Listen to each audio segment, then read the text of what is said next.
What is going on, beautiful people? Today, we're talking about when narcissists have no job or narcissists have no money or nothing to really offer you. The bum narcissist. If you're new here, my name is Lee Hammock. I'm a diagnosed narcissist, and welcome to another episode of the Narcissist Code.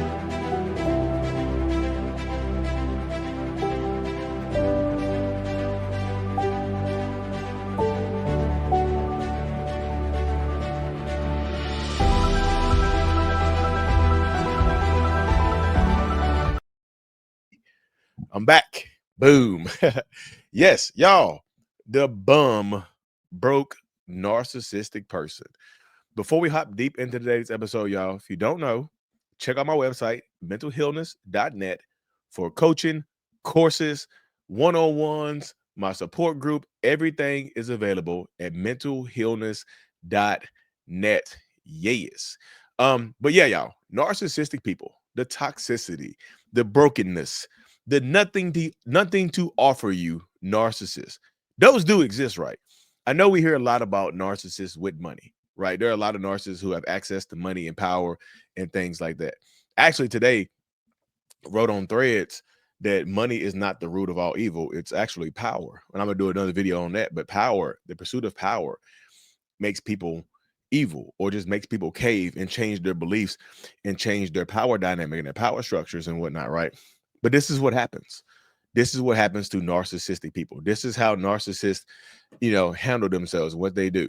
Like, they pursue power. So even the narcissist that doesn't have anything to offer you can still be on a pursuit of power. And I know that doesn't make a lot of sense to people, but just because I lack money doesn't mean I lack the ambition or the pursuit of power. It doesn't mean that I don't have delusions of grandeur and fulfillment and things like that. Oh, I could absolutely be a broke bastard and still want the best things in the world, right?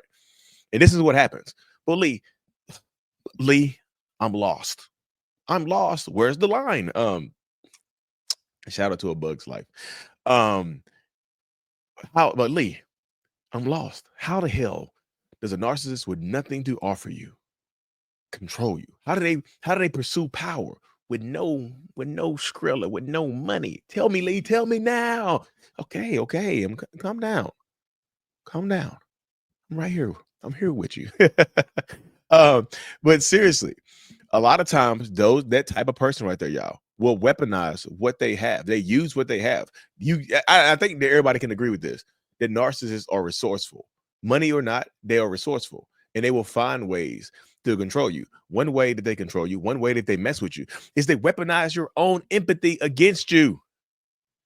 Like, if you consider yourself an empath or a highly sensitive person or a caring person, compassionate person, if you just have it in you to be a good human being, they will weaponize that against you. They absolutely will. This is one of the things that happens to so many people. They absolutely will weaponize your own empathy against you. They'll make you feel bad about not wanting to take care of them, not wanting to be there for them, especially if this is your partner, your spouse, right? Y'all living together, and you keep egging on them about getting a job, and they're just like, I'm trying to get a job. You think I like living off of you? You think I've liked being unemployed for the last 14 years, living off of you, having you pay the bills while I sit my ass in here and play video games or just fart and sting up the house? You think I like that? And this is not he's good. Believe I haven't worked in 14 years, but I'm a stay-at-home parent. That's different. You're contributing. This is for the non-contributors. This is for the people that only contribute their body, their presence, like nothing else. Don't help with the kids, don't help with the house. They just exist. They are just there. This is just your husband or just your wife or just your boyfriend or girlfriend, whoever it is. This could be your adult child, right? This could be your parent, right? It doesn't have to be, like I said, this could be your friend, a family member, whoever this is, right? In this space. Like, it doesn't have to be like, this is not a stab at stay-at-home parents, because you absolutely contribute a lot. You might not have the money, but you absolutely do a lot of stuff. Hell no, this is not me trying to say that. Shout out to the stay-at-home parents, stay-at-home moms, dads, people, whatnot. Y'all, hey, you a champ. This is not towards y'all. This is for the ones who don't contribute. This is for the ones who are not trying to work, who don't try to do anything around the house. This is for the broke bum ass narcissists. It's not for you, not the good people. It's for the ones that are trying to hurt you, that are intentionally trying to take advantage of you.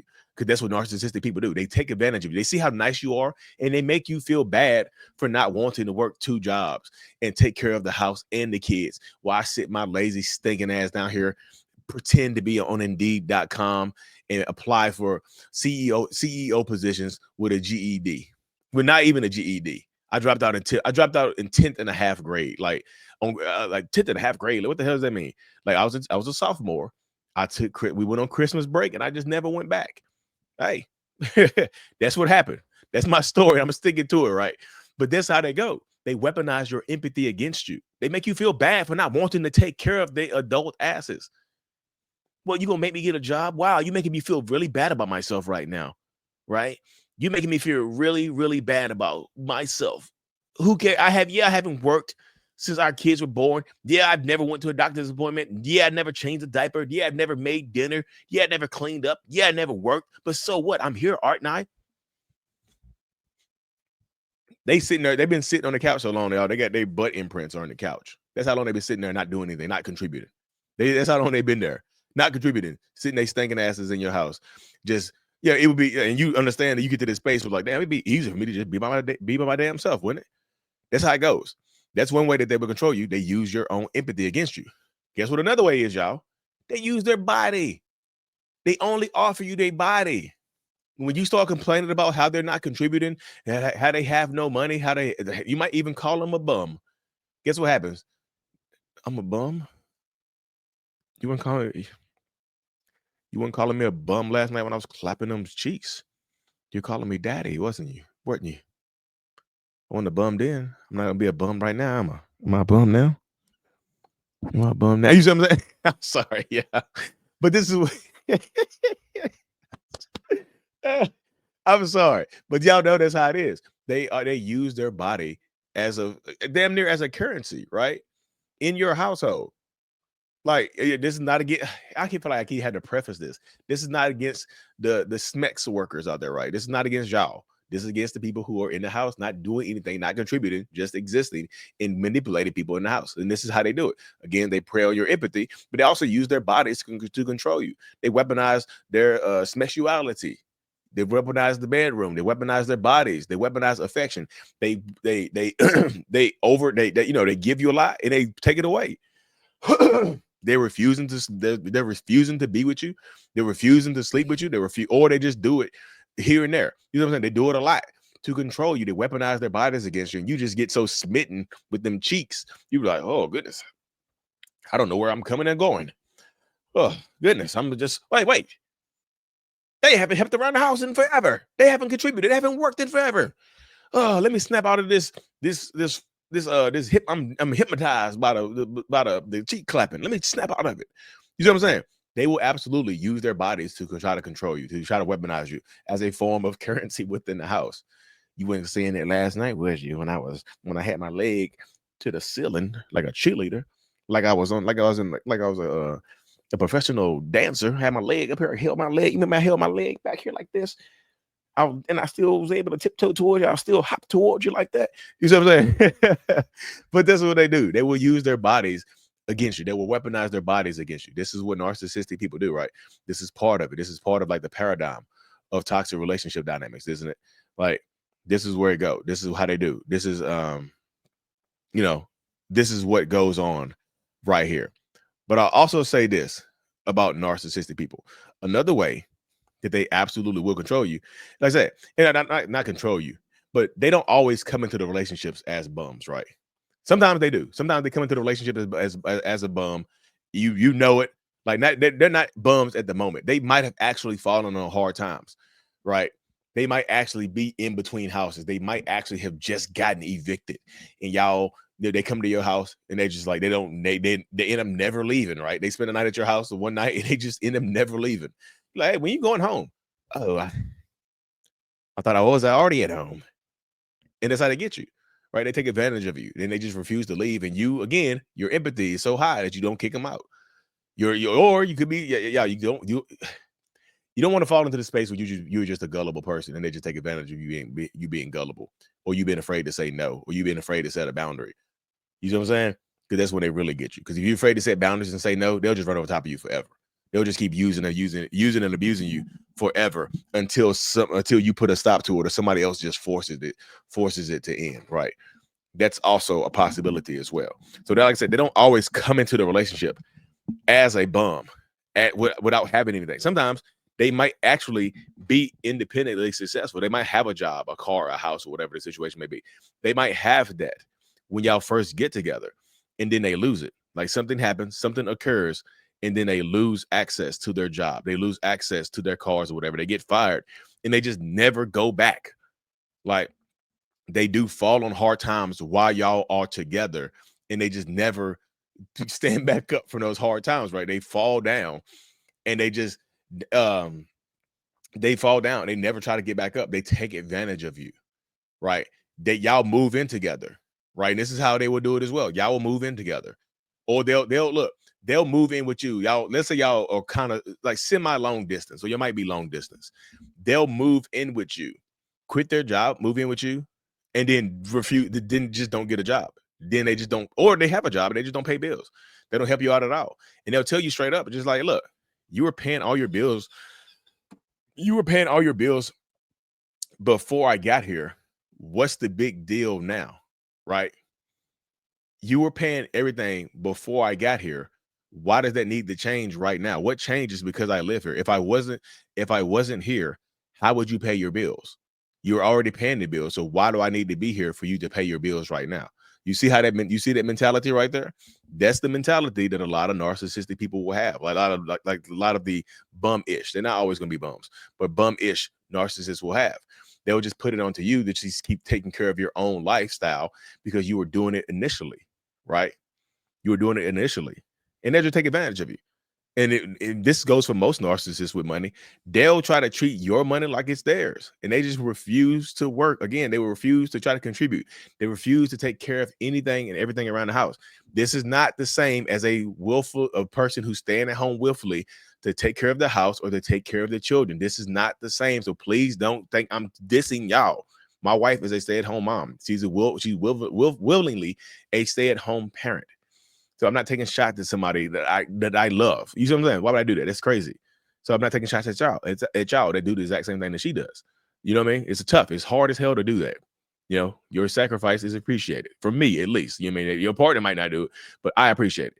You know, I know it's tough to give up. You know, to give up your life and your lifestyle and your freedom and all this other stuff. I get it. I truly get it. Trust me. But that is the mindset of narcissists, right? They want to make you feel bad about them taking care of. They'll try to take advantage of your money like it's their own. They treat you like you are their personal piggy bank. This is what they do. You know, they'll just start taking your money, treating your money like it's y'all's money. And if they do have money, you know what I mean? Their money is their money. Your money is our money. And they just keep running it like that, right? And they take advantage of the situation, y'all. Like, not all narcissists who, like, when I say not when they don't have money, it doesn't mean that they absolutely have absolute zero. Some of them have money. They just act broke. They just act like they just don't contribute. They don't help out at all. They're just bodies. They just offer their presence in the house as opposed to anything of substance. Like, their body is there. They'll do it with you. They might pick up stuff every once in a while. Like, it's crazy when you have a stay-at-home parent or a stay-at-home somebody just taking care of the house and they don't do anything around the house. You know, it's a surprise when they clean up. You're like, hey, I cleaned up. Like, damn, oh, okay, thanks. You're not happy that I cleaned up today? Well, yeah, I'm happy. I just wish it would happen more often. Wow. Wow. Wow. You know what I do all day? The kids are in school. You don't work. What do you do all day? You know what I'm saying? Flame on. We don't have kids, so what do you do all day? That's what I said. Again, this is not a shot towards stay-at-home parents, the ones that are actually contributing and putting in their work. You know, because some stay-at-home parents there's some narcissistic people that are stay-at-home parents as well. Let's just say that, you know, some of y'all are stay-at-home parents and just horrible people. Again, if it don't apply, let it fly. Don't call me a horrible person. No, I didn't. If it don't apply, let it fly. Anyway, y'all, thank y'all so much for tuning into this episode, y'all. Hit that subscribe button if you haven't already. My website is scrolling across the bottom of the screen. Subscribe. I'm begging you, please. What I gotta do? Anyways, y'all, mental healness is out. Peace. Thank you so much for making it to the end of my video. I am extremely grateful for you. Have no idea. If you haven't already, make sure you go ahead and subscribe to the channel. Helps reach more people. And click on the screen to watch another video or to browse through another playlist. There's also a link on the screen to check out my courses and my support groups to help you heal and understand what you've been through. Thank you so much again. I will see you in the next video. Peace.